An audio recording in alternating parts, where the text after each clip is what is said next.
Today is my last sermon as co-pastor of our little church. And while I've never been particularly sentimental, a big part of my life has been taken up with reflective practice. So this week, I've been looking back as a way of looking forward, thinking about and learning from the years we've spent together. I first attended our church in August of 2015. That was a particularly difficult time, not just in my life, but for many of us. My family was feeling increasingly alienated and out of place in Southwest Missouri, and we were just desperate enough to try going to church again. When we walked into the building, we heard the musicians warming up and saw that all the songs that day were going to be from Monty Python. I'm not sure if Monty Python songs can truly be said to make me feel at home, but it did make me hopeful that this was somewhere we could belong. We kept coming back, and not many weeks later, we were at home enough that Dr. Ray recruited us as liturgists. I have notes of what we said that Sunday in November, and it was interesting to reconnect with what I was feeling then, compare it to what I felt now. I expressed a conviction that I'm very pleased to say still remains with me. That what is most important to me is how we as individuals and as communities care for one another and the world. My spiritual practices have value only in as much as they integrate that inner and outer transformation. I'm interested in how religious beliefs and institutions help or hinder the development of social and ecological justice and lasting peace, and what we can learn from that and from each other. I aspire to be open-hearted and willing to encounter truth and wisdom in each person and experience I meet, in resistance to the violent, patriarchal, racist, capitalist fragmentation of our world and psyches, and to do all of that in community. That vision has stayed with me, but that didn't happen by accident. It takes work to nourish those kinds of aspirations, especially when they are so easily drowned out by the other visions and voices that are all around us. We cannot realistically escape the narratives that surround us, stories told by those in power in ways that preserve their power. And for those of us who had to or still need to recover from the old formulations of sin and shame, have often worked to sap the life of our movements for social change through preoccupation with straining the gnats of personal guilt and trendy controversies while swallowing the camels of systemic injustice. It is an ongoing practice to fully embrace the stories and aspirations that stir our hearts. That is the challenge and the opportunity for any of us who take up the vision to come together, embody a beloved community, and ever more truly share peace with one another. So it wasn't surprising to me to see that I took up that theme in the first sermon I preached here in April 2016. It was a reflection on religious naturalism, storytelling as meaning-making, and the aspiration to be a community of justice and wholeness. I gave most of my time that day to the story of Saul becoming Paul from the book of Acts. It was part of the lectionary reading from the day. But looking back, what stands out most to me is that attention to what stories we remember and how we remember them. We mainly do this effortlessly, unconsciously, because it's how we've learned to make sense of the world and our place in it, imbuing the ordinary acts of life with purpose, even in the face of our own extraordinary smallness, or the intractability of systemic injustice, or the vastness of time and space. In that sermon, I turned to Bell Hook's description of collective Black self-recovery, where she encouraged us to know and remember that, quote, memory need not be a passive reflection, a nostalgic longing for things to be as they once were. It can function as a way of knowing and learning from the past. It can serve as a catalyst for self-recovery. We need to keep alive the memory of our struggles against racism so that we can concretely chart how far we've come and where we want to go, recalling those places, those times, those people that gave us a sense of direction. end quote. This type of remembering is important for all of us working for justice and peace, especially important when the dominant voices in our society are constantly telling a different story. Take, for instance, the popularity of this summer's controversial country music hits, such as Jason Aldean's Try That in a Small Town and Oliver Anthony's Rich Men North of Richmond. There are plenty of analyses out there that address these songs, so I won't take that up here. Instead, I just want to note how they carry lyrics and images that resonate with people, that help make sense of the world while they're tapping their toes. But while Anthony's song title takes aim at wealthy politicians, he's also repeating negative, harmful stereotypes. Singing, for example, Lord, we got folks in the street, ain't got nothing to eat, and the obese milking welfare. He manages to shame both receiving food assistance and being fat, two easy narratives that are too often used to shift blame and attention away from systems of economic injustice and on to vulnerable populations that are easily bullied. So how does such a song sound to the people actually affected by those injustices? In one response to Anthony's song, Hannah Anderson shared her experiences in a recent article at Christianity Today. Her husband was a pastor, and her family was, in her words, the epitome of conservative values. But they still struggled financially, working hard and going hungry. She described the mixed relief that came when they accessed SNAP, the Supplemental Nutrition Assistance Program. At first, a weight lifted from our shoulders, she wrote. But a new weight replaced it: shame. I felt it creep in the first time I used my EBT card, and it grew each time I ran into a congregant or neighbor at the store. Today, a decade later, I can see how shame dominated my experience of SNAP. The real shame, of course, was that a family couldn't afford to eat. But our society has persistently avoided wrestling with that story in favor of blaming the poor, so that a mother like Anderson felt compelled to keep their situation and their suffering a secret. Stories are powerful, even when they are lies. While a lot of attention has been given to the country music hits carrying these kinds of messages, Aja Romano, writing for Vox, also pointed out that other musical groups may not have the sound of country music in their words, but they seem to have tapped the same well of reactionary, extremist, conservative ire. As an example, Romano described the music of Tom MacDonald and Adam Calhoun, who gratefully I was unfamiliar with before this point, but whose lyrics are filled, in Romano's words, with virulent, racist, anti-LGBTQ rhetoric and particularly hateful anti-trans lyrics. I looked at a few of their songs, and they came across to me as telling a particular story, especially crafted for aggrieved white people. For example, in American Flags, they raise an alarm. It starts off by saying, my people, right? My people love this country, and we're under attack. If you man enough, come stand with us, take USA back. And as Romano noted, the lyrics specifically cast vulnerable communities as the big bad guys.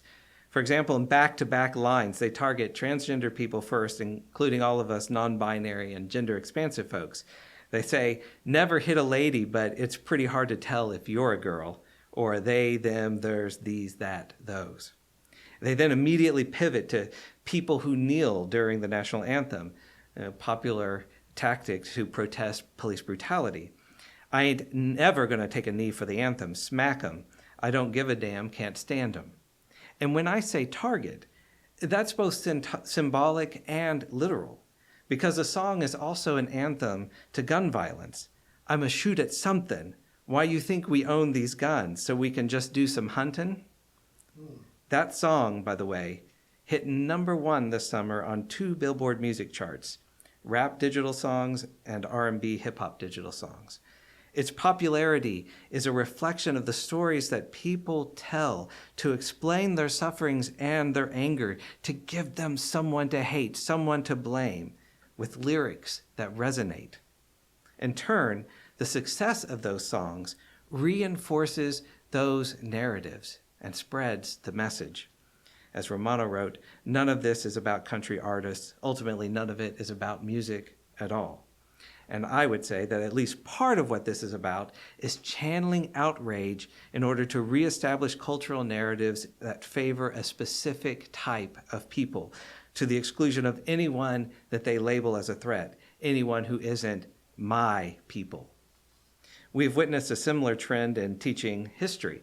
We've talked several times about this over the years, but I have to say Ron DeSantis has really gone the extra mile this summer. Last month, while speaking with reporters, he described the ongoing revision that the state curriculum is doing on the history of slavery, saying that the curriculum is, in his words, probably going to show how some of the folks eventually parlayed, being a blacksmith into doing things later in life. To put it another way, DeSantis claimed that slavery benefited at least some people, acting like a job training program that helped them in some later career. This is a horrible retelling of the history of slavery, diminishing its horrors and inherent violence. Thankfully, many folks have been pushing back, including Senator Tim Scott of South Carolina, who also happens to be the only black Republican in the Senate. While campaigning in Iowa, Scott said, "As a country founded upon freedom, the greatest deprivation of freedom was slavery. There is no silver lining. What slavery was really about was separating families, about mutilating humans and even raping their wives. It was just devastating." So I would hope that every person in our country, and certainly running for president, would appreciate that. That was apparently too big of an ask. And unfortunately, DeSantis doubled down during his own stop in Iowa, replying that part of the reason our country has struggled is because D.C. Republicans all too often accept false narratives, accept lies that are perpetrated by the left. He offered his version as a defense, saying, "The way you lead is to fight back against the lies, is to speak the truth. So I'm here defending my state of Florida against false accusations and against lies, and we're going to continue to speak the truth." I have not understood exactly what lies are being told when the reports about Florida's curriculum are largely just that. They are reports. They're sharing what the state is doing. Perhaps this is why Jamel Bowie, writing in the New York Times, titled his July 28th article, "Ron DeSantis and the State Where History Goes to Die." Bowie insightfully appealed to David Blight's observation that a segregated society demanded a segregated historical memory. The many myths and legends fashioned out of the reconciliationist vision provided the superstructure of Civil War memory, but its base was white supremacy in both its moderate and virulent forms. Bowie concluded, "The history we teach to students in the present is as much about the country we hope to be as it is about the record of the country we once were. A curriculum that distorts the truth of past injustice is meant ultimately for a country that excludes in the present." So what are we to do? We return to Hooke's insight that memory can function as a way of knowing and learning from the past. It can serve as a catalyst for self-recovery. In other words, we need to tell our stories, sing our songs, and remember our communities. Anderson reflected on how vital this kind of retelling can be in recovering from the shame she felt about receiving food assistance. She wrote, "Though I now realize my shame was unfounded, that did not make it any less real or any less harmful to my soul. And while none of us can single-handedly dismantle the larger narratives that encouraged it, each of us can make small adjustments to ensure we're not reinforcing those patterns." In the case of the shaming of the poor who need food assistance, she recommended we can take care of how we speak about programs that provide needed care for the poor. We can extend the freedom we enjoy in our own food choices to those who are dependent on social safety nets. Though we may differ in political preferences, we can love our neighbors as we love ourselves. Loving our neighbors as ourselves is one of these transformative narratives in a society drenched with images and encouragement to hate and to kill, to take a gun and shoot at something. But that means that this is another commitment that requires constant practice. In everyday life, it can be necessary to just shrug off the reality that millions of people are daydreaming of shooting you and the people you love. But the hatred casts a shadow. We're left with a terrible choice.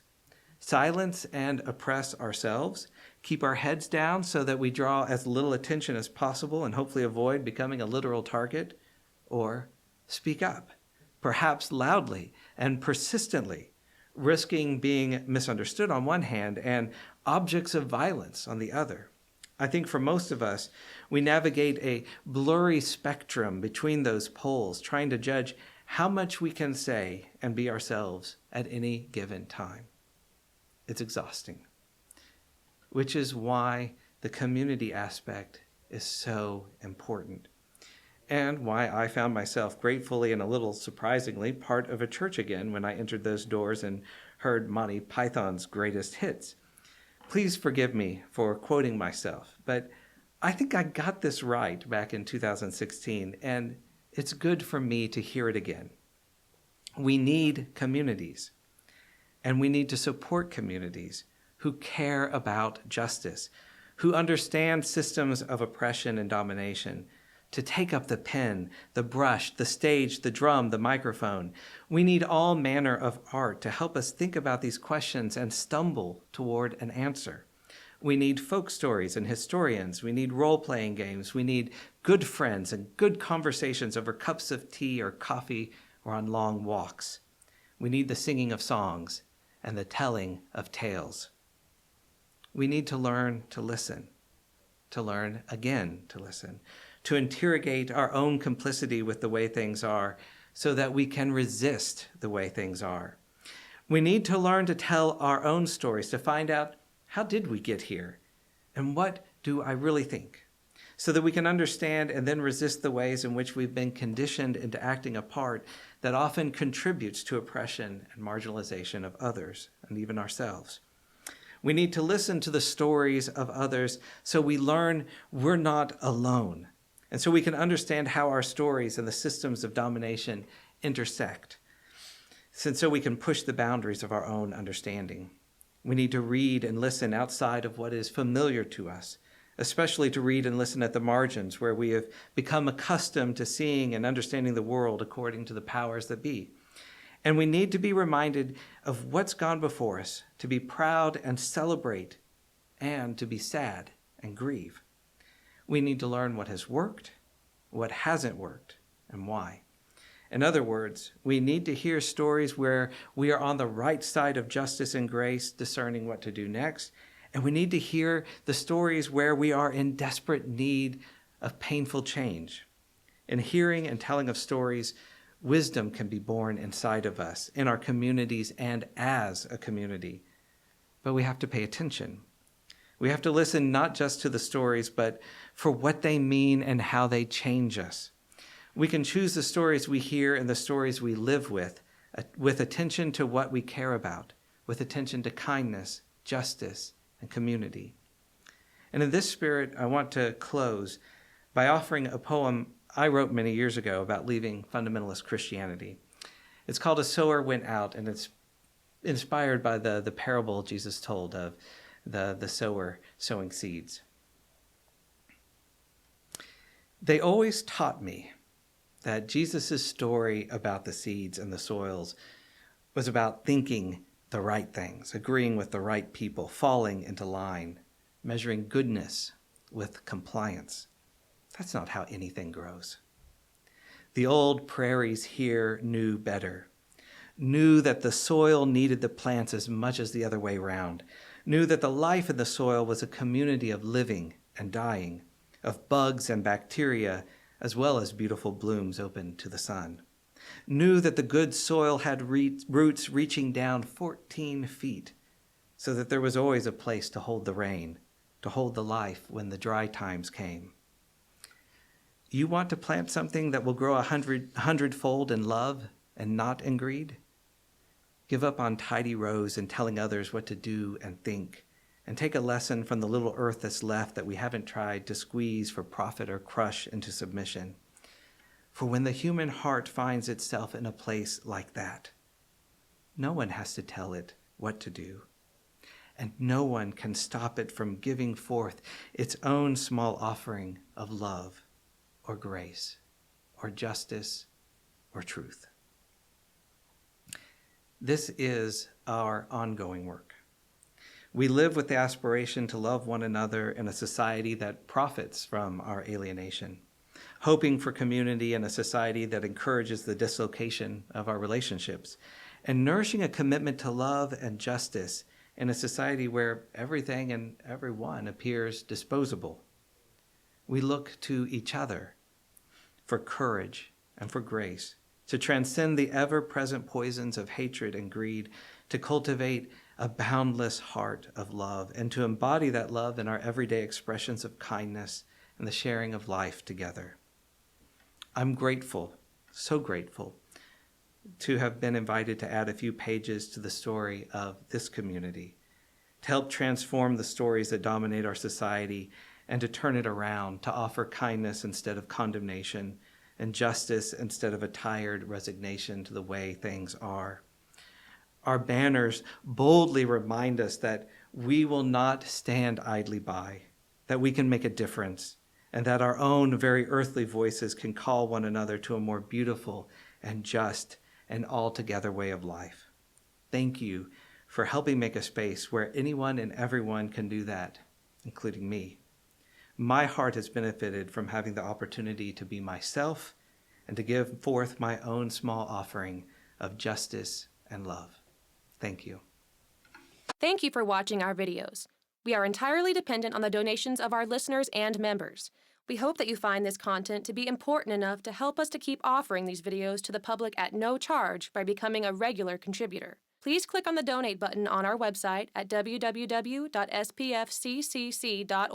Thank you for your support of progressive religious programming.